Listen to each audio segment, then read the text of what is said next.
بسم اللہ الرحمن الرحیم۔ السلام علیکم۔ You are watching Red Thread TV وی۔ سسٹم میں خرابی کے بیان کے بعد وزیر اعظم اور وزیر داخلہ میں کچھ معاملات طے پا گئے ہیں۔ یہ کیا طے پایا ہے اور اس کے بعد وزیر اعظم نے کیا ایکشن لیا ہے، یہ آج کا موضوع ہے۔ اس کے علاوہ کون سے اداروں کی پرائیویٹائزیشن کا فیصلہ کر لیا گیا ہے، اس پر گفتگو ہوگی۔ اگر آپ نے ہمارا چینل سبسکرائب نہیں کیا تو سبسکرائب کر لیجئے، بیل آئیکن کا بٹن دبا دیجئے اور کمنٹ سیکشن میں اپنی رائے سے ہماری رہنمائی ضرور فرمائیے گا۔ وزیر اعظم نے تسلیم کر لیا ہے کہ سسٹم واقعی ڈیلیور نہیں کر رہا، اس لیے اسے فعال بنانے کے لیے اقدامات کرنا ہوں گے۔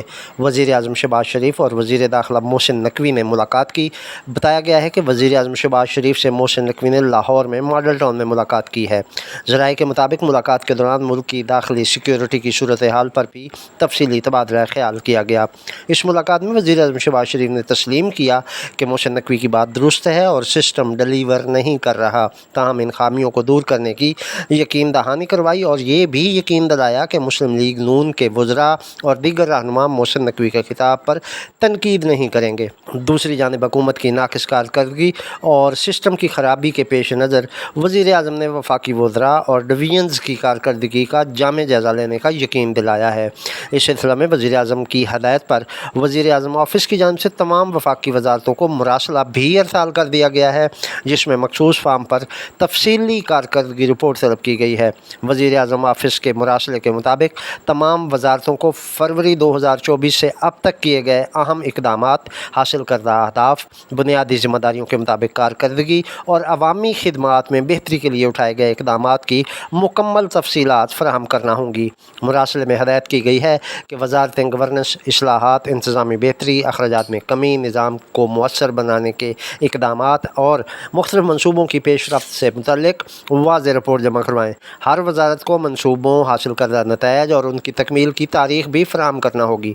وزیر اعظم آفس نے واضح کیا ہے کہ کارکردگی رپورٹ میں شامل ہر دعوے کے ساتھ دستاویزی ثبوت یا دیگر قابل تصدیق شواہد دینا لازمی ہوگا۔ بغیر ثبوت اور نامکمل رپورٹ کو قبول نہیں کیا جائے گا۔ مراسلے کے مطابق زیر التواء منصوبوں، ان میں تاخیر کی وجوہات، درپیش رکاوٹیں اور ان کے حل کے لیے کیے گئے اقدامات کی تفصیلات بھی طلب کی گئی ہیں تاکہ وزارتوں کی حقیقی کارکردگی کا جائزہ لیا جا سکے۔ وفاقی وزارتوں کی کارکردگی کے جائزے میں معیشت اور مالیات سے متعلق 18 وزارتیں، قانون، سیکیورٹی اور انتظامی امور سے متعلق 14 وزارتیں، جبکہ سماجی خدمات، صحت اور تعلیم کے شعبوں سے وابستہ 9 وزارتیں شامل ہوں گی۔ وزیر اعظم آفس کے مطابق جائزے کے دوران ترقیاتی فنڈ کے استعمال، منصوبوں کے نتائج، سالانہ ترقیاتی پروگرام، معاشی پالیسیوں کے اثرات، سی پیک اتھارٹی، پلاننگ کمیشن کی کارکردگی، قومی مردم شماری اور اعداد و شمار کے نظام میں بہتری کا بھی جائزہ لیا جائے گا۔ اس کے علاوہ پبلک پرائیویٹ پارٹنرشپ منصوبوں اور وزیر اعظم کے خصوصی اقدامات کے نتائج بھی کارکردگی جائزے کا حصہ ہوں گے۔ وزیر اعظم آفس کا کہنا ہے کہ اس عمل کا مقصد حکومتی اقدامات کے حقیقی نتائج سامنے لانا، گورننس کو بہتر بنانا اور عوامی خدمت کے نظام کو مزید مؤثر بنانا ہے۔ وزیر اعظم شہباز شریف نے کہا کہ پاکستان کی معاشی ترقی کے لیے نجی سرمایہ کاری کا فروغ ناگزیر ہے اور ہدایت کی کہ ملک میں پبلک ایکٹیویٹی مارکیٹ اور پرائیویٹ ایکٹیویٹی فنڈ کے فروغ کے لیے جامع روڈ میپ تیار کر کے جلد پیش کیا جائے۔ وزیر اعظم کی زیر صدر نجی سرمایہ کاری کے فروغ اور پائیدار معاشی ترقی کے متعلق اجلاس ہوا۔